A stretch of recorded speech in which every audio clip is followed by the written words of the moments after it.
তুমি যা বলছো তা আমার পক্ষে মেনে নেওয়া কঠিন। আমার পক্ষে তোমাকে ভুলে যাওয়া মুশকিল বা কষ্টকর ব্যাপার নয়।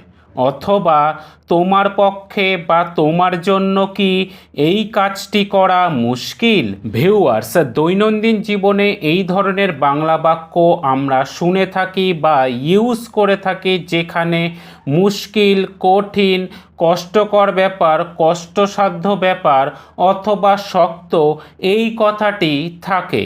আজকের এই ভিডিওটিতেই আমি আপনাদেরকে শেখাবো, যখন আমার পক্ষে বা জন্য, তার পক্ষে বা জন্য অথবা তাদের পক্ষে বা জন্য কোনো কাজ করা বা কোনো কিছু করা মুশকিল, কঠিন, কষ্টকর ব্যাপার, কষ্টসাধ্য ব্যাপার অথবা শক্ত এই কথাটি থাকবে, তখন সেগুলিকে কিভাবে ইংলিশে ট্রান্সলেট করবেন।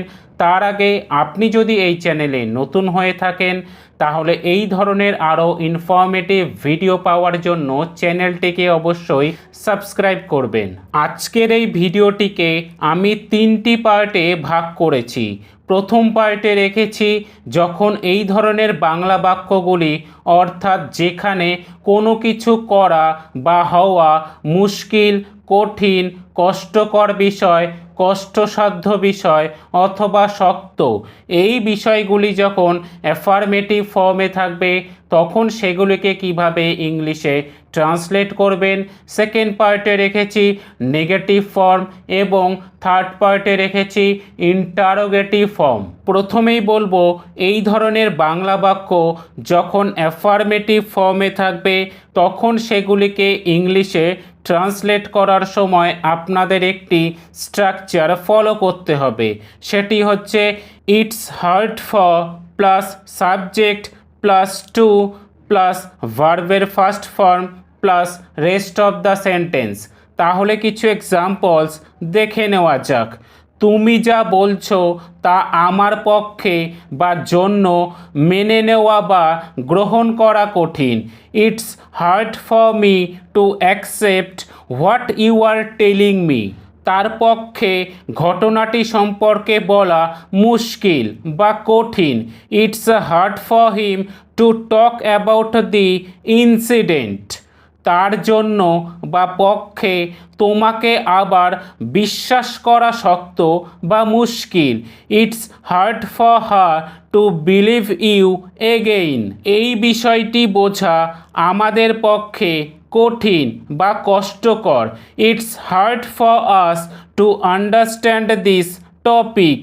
আজ রাতে কোথায় যেতে হবে তা নির্ধারণ করা আমার পক্ষে কঠিন বা মুশকিল।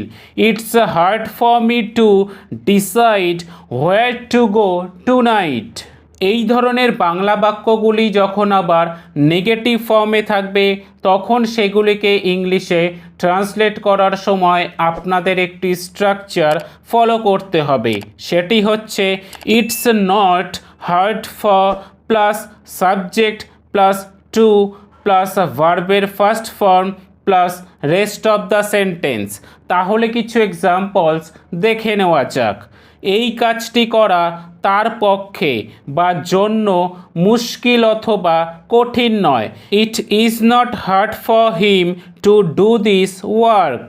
আমার পক্ষে বা জন্য ইংরেজিতে কথা বলা মুশকিল বা কঠিন নয়। It is not hard for me to speak English. আমার পক্ষে তোমাকে ভুলে যাওয়া মুশকিল বা কষ্টকর ব্যাপার নয়। It is not hard for me to forget you. এই বিষয়ে তাদের পক্ষে সিদ্ধান্ত নেওয়া কঠিন বা মুশকিল নয়। It is not hard for them to make decision in this regard. তার পক্ষে কাজটি করা মুশকিল বা কঠিন নয়। It is not hard for him two do the work. এই ধরনের বাংলা বাক্যগুলি আবার যখন ইন্টারোগেটিভ ফর্মে থাকবে, তখন সেগুলিকে ইংলিশে ট্রান্সলেট করার সময় আপনাদের একটি স্ট্রাকচার ফলো করতে হবে। সেটি হচ্ছে is it hard for plus subject plus to plus ভার্বের first form plus rest of the sentence. তাহলে কিছু এক্সাম্পলস দেখে নেওয়া যাক। তোমার পক্ষে কি কাজটি করা মুশকিল বা কঠিন? Is it hard for you to do the work? বিষয়টি ব্যাখ্যা করা কি তার পক্ষে কঠিন বা কষ্টকর? Is it hard for him to explain the matter? আমাদের পক্ষে কি সত্যিটা বলা কঠিন বা শক্ত? Is it hard for us to tell the truth? এই পরীক্ষায় উত্তীর্ণ হওয়া কি তার পক্ষে কঠিন বা মুশকিল? Is it hard for her to pass this exam? এই বিষয়ে তাদের বোঝানো কি আমার পক্ষে কঠিন বা কষ্টকর? Is it hard for me to convince them in this regard? Viewers, আশা করি এই বিষয়গুলি আপনারা বুঝতে পেরেছেন।